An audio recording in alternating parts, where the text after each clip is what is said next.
உங்கள் favourite TV ஷோக்களை இனி miss பண்ண தேவையில்லை. ZEE5 இல் முற்றிலும் இலவசமாக காணுங்கள். இங்கேயும் எப்பொழுதும். உன்னை விட்டு விலகி இருக்கணும்னு என்னோட மூளை அடிக்கடி சொல்லுது. ஆனா என்னோட மனசு எப்பவுமே உன் பக்கத்துலதான் இருக்கணும்னு என் மனசு அடிக்கடி சொல்லுது. ஒவ்வொரு நிமிஷமும் வினாடியும் மூச்சும் I love you, Rishi. நான் மனசார உன்னை ரொம்பவே விரும்புறேன். நான் உன்னை எந்த அளவுக்கு விரும்புறேன்னு எனக்கே தெரியல. இன்னும் சொல்ல போனா நான் உனக்குள்ள ஐக்கியமா இருக்கேன். நான் நீயா மாறிட்டேன். ஆனா என்ன பிரயோஜனம்? நான் உன்னை இந்த அளவுக்கு லவ் பண்றேனே, ஆனா நீ என்ன பண்ணவே இல்ல. இதெல்லாம் ஏத்துக்க முடியாது ரிஷி. இது எப்படி சாத்தியம்?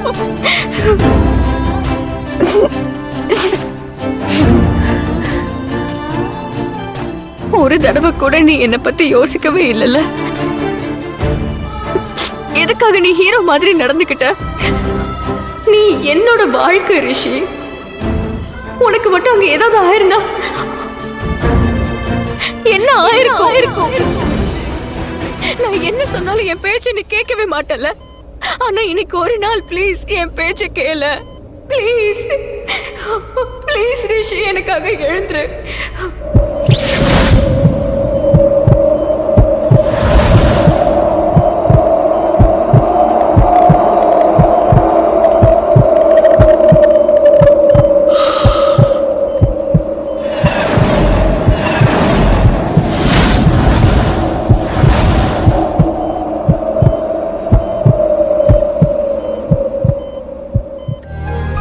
எனக்கு சந்தோஷமா இருக்கு.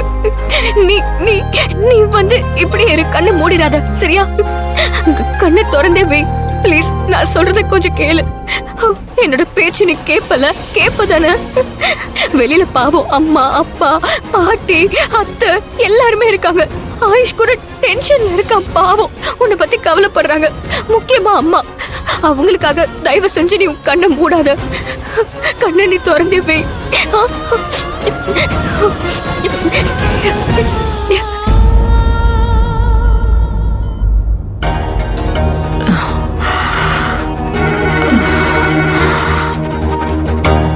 இப்ப எப்படி இருக்காங்க? ஓவர் ஸ்ட்ரெஸ், அதான் பேனிக் அட்டாக் வந்திருக்கு. இது பாதிப்பை ஏற்படுத்தலாம். So take care and rest. Rest எடுத்தாங்கன்னா பெட்டரா ஃபீல் பண்ணுவாங்க. Thank you doctor. தேங்க்யூ.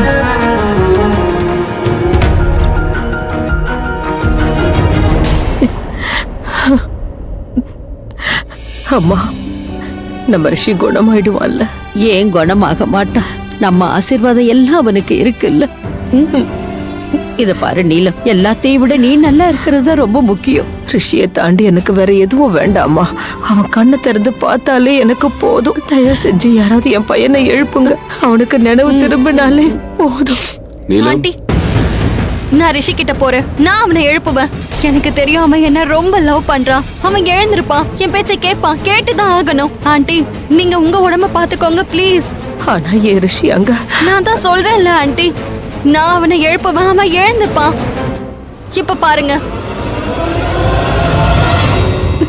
தேங்க்யூ. என் பேச்சு கேட்டதுக்காக நன்றி. இன்னைக்கு மட்டும் நீ என் பேச்சு கேட்கலன்னு வை. நீ உன்னோட கண்ணை திறந்தே வை. நான் இப்பவே போய் அத்தையை கூட்டிட்டு வரேன். இங்க பாரு, கண்ணை மூடாத. நான் இப்ப வந்துடுறேன். இரு, இப்ப வரேன். இப்ப சொல்றேங்க, கேட்டுக்கோங்க. இதுக்கப்புறம் என் ரிஷியை பார்க்க நான் அவளை அனுமதிக்கவே மாட்டேங்க. இதுக்கப்புறம் அவ ரிஷியை என்னைக்கும் பார்க்க கூடாது, பார்க்கவே கூடாது. அவ பேரை கூட கேட்க எனக்கு விருப்பம் இல்லைங்க. எனக்கு அவ்வளவு கோவம் வருது. I just hate that girl.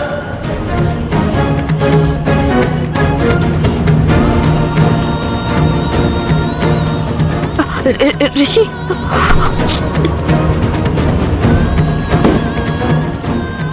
Sister, நீங்க சின்ன உதவி பண்ணணும். இருந்தாரு. மெசேஜ் கொடுத்தாச்சு. அவர் வந்துகிட்டே இருக்காரு. நீங்க கவலைப்படாதீங்க. இவரு கண்ணை திறந்துட்டாருல, கொஞ்ச நேரத்துக்கு இவரு கண்ணை திறந்துதான் இருப்பாரு. இனி எந்த டென்ஷனும் இல்ல.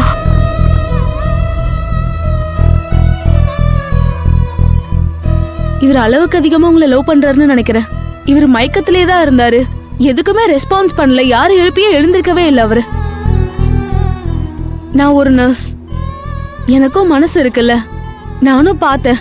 யார் யாரோ வந்து இவரை எழுப்புறதுக்கு முயற்சி பண்ணாங்க, ஆனா உங்க குரல்ல கேட்டவுடனே எழுந்துட்டாரு.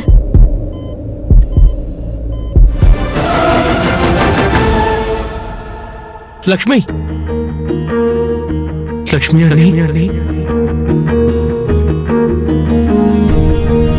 ஆயுஷ், நான் வந்த விஷயம் இங்க யாருக்கும் தெரிய வேண்டாம். லக்ஷ்மி எங்க?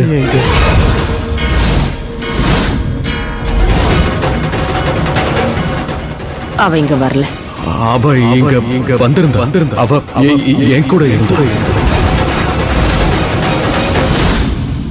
ரிஷிக்கெல்லாம் ஞாபகம் இருக்காது. நாங்க இருக்கும்போது அவன் அரை மயக்கத்துல இருந்தா, அவனுக்கு முழுசா கூட நினைவு திரும்பல. அதனால நீ நான் வந்து போன விஷயத்தை யார்கிட்டயும் சொல்லாத, பார்த்ததும் சொல்லாத. I'm sorry. I'm really sorry Lakshmi அண்ணி. நாங்க எல்லாரும் எல்லாத்தையும் மறைச்சிட்டோம். யாருமே ஹானஸ்டா நடந்துக்கல. உங்களை ரொம்ப ஹர்ட் பண்ணிட்டோம், கணக்கே இல்ல. ரியலி சாரி லக்ஷ்மி அண்ணி, ரியலி சாரி. ரொம்ப ஹர்ட் பண்ணீங்கல்ல? ஆமா. கேட்க நினைச்சேன், உங்க எல்லார்கிட்டயுமே கேட்க நினைச்சேன். ஏன் எனக்கு இவ்வளவு பெரிய துரோகத்தை பண்ணீங்கன்னு கேட்கணும்னு நினைச்சேன். எதுக்காக உண்மையை மறைச்சிங்க? ஏன் ரிஷி மலிஷ்காவை பத்தி என்கிட்ட சொல்லல? மார்கேஷ தோஷத்தை பத்தி எதுக்கு என்கிட்ட சொல்லல? ஆனா நான் ஒரு விஷயம் சொல்லட்டுமா? உறவுகள் இப்படி உருவாகிறது கிடையாது. ரிஷியை கல்யாணம் பண்ணிக்கும் போது எந்த உரிமையும் இல்லாத போது நான் அவனை கல்யாணம் பண்ணிக்கிட்டேன். உன்னை சந்திச்சேன், எந்த உரிமையும் இல்லாத போது நான் சந்திச்சேன். அம்மா, அப்பா, பாட்டி, தேவிகா, அனன்யா எல்லாரையுமே நான் சந்திச்சேன். இவ்வளவு உறவுகள் இருந்தது. ஆனா நான் அவங்கள மனசார ஏத்துக்க மாட்டேன். நான் வெறும் ஒரே ஒரு வாழ்க்கைக்காக கல்யாணம் பண்ணிக்கிட்டு வந்திருக்கணும். ஒரு கட்டலா வந்திருக்கணும். ஜாதக தோஷத்துக்காகவும் கவசத்துக்காகவும் நான் வந்திருக்க கூடாது. அப்படி நான் இங்க வந்திருந்தா இந்த அன்பு, பாசம் இதெல்லாம் நான் உணர்ந்திருக்கவே மாட்டேன் ஆயுஷ். அதனால நடந்தது எல்லாமே நல்லதுக்கு தான்.